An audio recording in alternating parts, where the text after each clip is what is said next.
மத்திய அரசின் அக்னிபாத் திட்டத்திற்கு எதிர்ப்பு தெரிவித்து திருச்சி ரயில் நிலையத்தில் இளைஞர்கள் மறியல் போராட்டத்தில் ஈடுபட்டனர். அரசை வட மாநிலங்களில் அக்னிபாத் திட்டத்திற்கு எதிர்ப்பு தெரிவித்து போராட்டங்கள் நடந்து வரும் நிலையில் தென் மாநிலங்களும் போராட்டங்கள் வலுத்து வருகின்றன.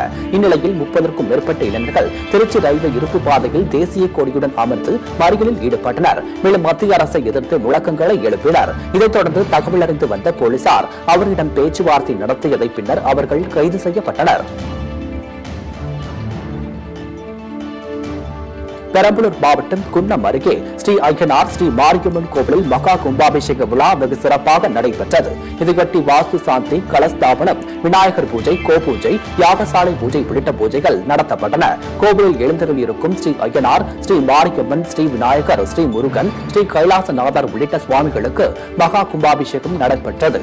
இதில் திரளான பக்தர்கள் கலந்து கொண்டு வழிபட்டனர்.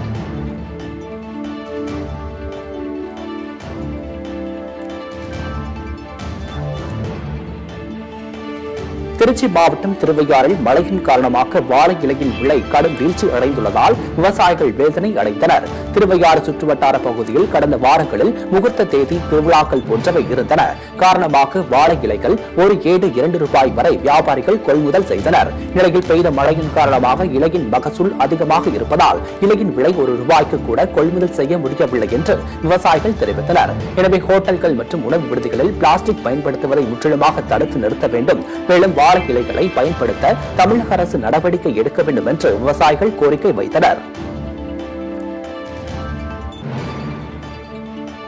கன்னியாகுமரி மாவட்டம் நாகர்கோவில் மண்டல அளவிலான 341 பள்ளி வாகனங்களை போக்குவரத்து அதிகாரிகள் ஆய்வு நடத்தினர். வாகனங்களில் பள்ளி குழந்தைகள் பாதுகாப்பினை உறுதிப்படுத்தும் வகையில் முதலுதவி பெட்டி, படிக்கட்டு வசதி, அவசர கால வழி என்று மற்றும் ஓட்டுநர் இருக்கை உட்பட வாகனத்தில் கட்டமைப்பு சரிவர உள்ளனவா என்பது குறித்து போக்குவரத்து அதிகாரிகள் ஆய்வு நடத்தினர். மேலும் வாகன ஓட்டிகளுக்கு பாதுகாப்பு விதிமுறைகள் குறித்தும் பாதுகாப்பு கருவிகளை இயக்குவது குறித்தும் தீயணைப்புத் துறையினரால் பயிற்சி அளிக்கப்பட்டது.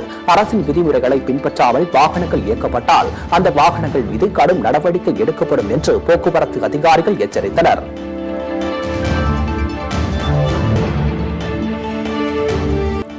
சிவசைலம் கோவிலில் நடைபெறவுள்ள கும்பாபிஷேக விழாவில் பங்கு பெற தர்மபுர ஆதீன கர்த்தர் ஞானரத யாத்திரையை புறப்பாடு செய்தனர். தர்மபுர ஆதீனத்திற்கு சொந்தமான இக்கோவிலில் வருகின்ற 23ஆம் தேதி கும்பாபிஷேகம் நடைபெற உள்ளது. இதில் பங்கேற்க தர்மபுர ஆதீனம் குருமகா சன்னிதானம் ஸ்ரீலஸ்ரீ மாசிலாமணி தேசிக ஞானசம்பந்த பாரமாசாரிய சுவாமிகள் தர்மபுரம் ஆதீன திருமணத்திற்கு இருந்து பூஜாமூர்த்தியான சொக்கநாத பெருமானுடன் தட்சிண ஞான ரத யாத்திரையை துவங்கினர். முன்னதாக சொக்கநாத பெருமானுக்கு சிறப்பு பூஜைகள் செய்ய ஞான ரதத்தில் எழுந்தருளிய சொக்கநாத பெருமானுக்கு மகா தீபாராதனை காண்பிக்கப்பட்டது.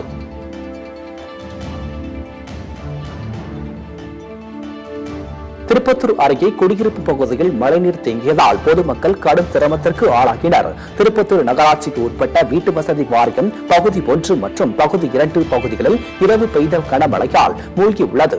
மழைநீர் வடிகால்கள் அடைக்கப்பட்டு இருப்பதால் குடியிருப்பு பகுதியில் மழைநீர் தேங்கியுள்ளது. கடல் போல் மழைநீர் சூழ்ந்துள்ளதால் வீட்டை விட்டு வெளியேற முடியாமல் அப்பகுதி மக்கள் முடங்கியுள்ளனர். தகவலறிந்து வந்த நகர்மன்ற தலைவர் சங்கீதாவின் கணவர் தீயணைப்பு காவலருடன் இணைந்து பொதுமக்களுக்கு தேவையான அத்தியாவசிய பொருட்களை வழங்கினார். மேலும் வீட்டை விட்டு வெளியேற நினைக்கும் போது பொதுமக்களை படகு மூலம் மீட்கப்பட்டனர்.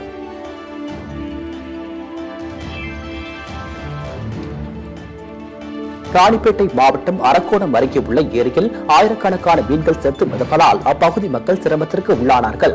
சுமார் 200 ஏக்கர் பரப்பளவு கொண்ட ஏரியில் அப்பகுதி மக்கள் ஆக்கிரமிப்பு செய்துள்ளதாலும் ஏரியில் குப்பைகளை கொட்டுவதாலும் ஏரியின் பரப்பளவு சுருங்கி காணப்படுகிறது. நிலையில் ஏரியில் ஆயிரக்கணக்கான மீன்கள் செத்து மிதப்பதால் அப்பகுதியிடையே துர்நாற்றம் வீசி வருவதாக அப்பகுதி மக்கள் குற்றம் சாட்டினர். தகவல் அறிந்து வந்த நகராட்சி அதிகாரிகள் விசாரணை நடத்தியதில் ஏரியில் தனிநபர் ஒருவர் சட்டவிரோதமாக மீன் வளர்த்து வருவதாகவும் இதன் காரணமாக ஏரியில் நஞ்சு கலந்திருக்கலாம் என்று தெரிய வந்தது.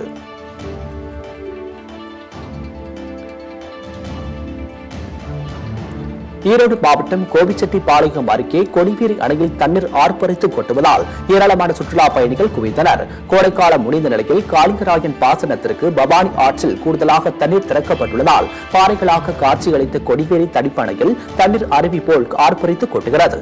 இதில் ஏராளமான சுற்றுலா பயணிகள் தங்கள் குடும்பத்துடன் வந்து மகிழ்ச்சியுடன் குளித்துவிட்டு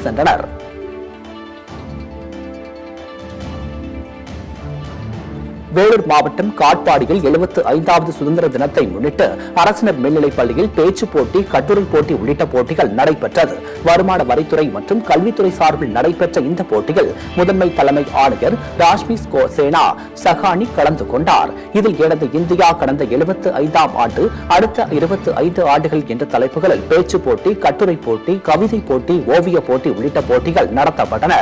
இப்போட்டிகளில் வேலூர் மாவட்டத்தைச் சேர்ந்த 17 பள்ளிகளில் இருந்தும் 100க்கும் மேற்பட்ட மாணவ மாணவிகள் பங்கேற்றனர். இதைத் தொடர்ந்து கலந்து கொண்ட மாணவர்களுக்கு பரிசுகள் மற்றும் சான்றிதழ்கள் வழங்கப்பட்டன.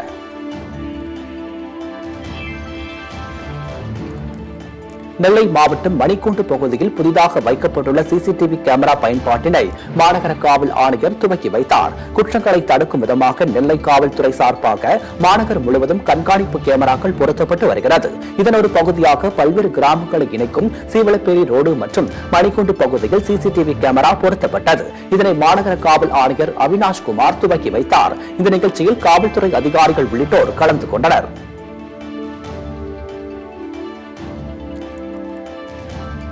ராமநாதபுரம் மாவட்டம் கீழக்கரை அருகே ஸ்ரீ தர்ம முனீஸ்வரர் கோவிலில் மகா கும்பாபிஷேக விழா சிறப்பாக நடைபெற்றது. இதையொட்டி தொண்டலை மேல்கரையில் அமைந்துள்ள தர்ம முனீஸ்வரர் கோவில் கும்பாபிஷேகம் யாகசாலை பூஜையுடன் துவங்கியது. பின்னர் கடம் புறப்பாடு செய்து கோவில் விமான கலசத்தில் புனிதநீர் ஊற்றி கும்பாபிஷேகம் நடைபெற்றது.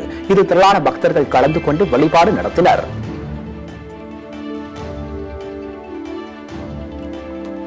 கிருஷ்ணகிரி மாவட்டம் ஊத்தங்கரையில் அதன் சுற்றுவட்டார பகுதியில் பெய்த கனத்த மழை காரணமாக பாம்பாறு அணையின் நீர்மட்டம் உயர்ந்துள்ளது. 19.60 அடி கொள்ளளவு கொண்ட பாம்பாறு அணையில் நீர்மட்டம் 18.50 அடி வரை உயர்ந்துள்ளது. இதனால் 3 மதகுகள் வழியாக 1700 கன அடி நீர் வெளியேற்றப்பட்டு வருகிறது. இதனைத் தொடர்ந்து பாம்பாறு ஆற்றுப்படுகை கரையோர மக்களுக்கு வெள்ள அபாய எச்சரிக்கை விடுக்கப்பட்டுள்ளது.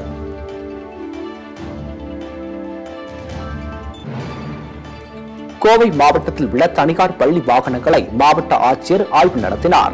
அவிநாசி சாலையில் உள்ள PRS மைதானத்தில் கோவையில் உள்ள 230 பள்ளிகளைச் சேர்ந்த 1265 பள்ளி பேருந்துகளின் பாதுகாப்பு வசதிகள் குறித்து கோவை மாவட்ட ஆட்சித்தலைவர் சமீரன் ஆய்வு நடத்தினார்.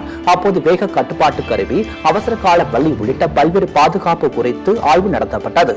தொடர்ந்து தனியார் பள்ளி நிர்வாகிகள் மற்றும் ஓட்டுநர் நடத்துனர்களுக்கு சாலை பாதுகாப்பு குறித்து அறிவுரைகள் வழங்கப்பட்டது. இது மாநகர போக்குவரத்து துணை ஆணையர் மதிவாணன், வட்டார போக்குவரத்து அலுவலர்கள் மற்றும் கல்வி அலுவலர்கள் ஆகியோர் உடனிருந்தனர்.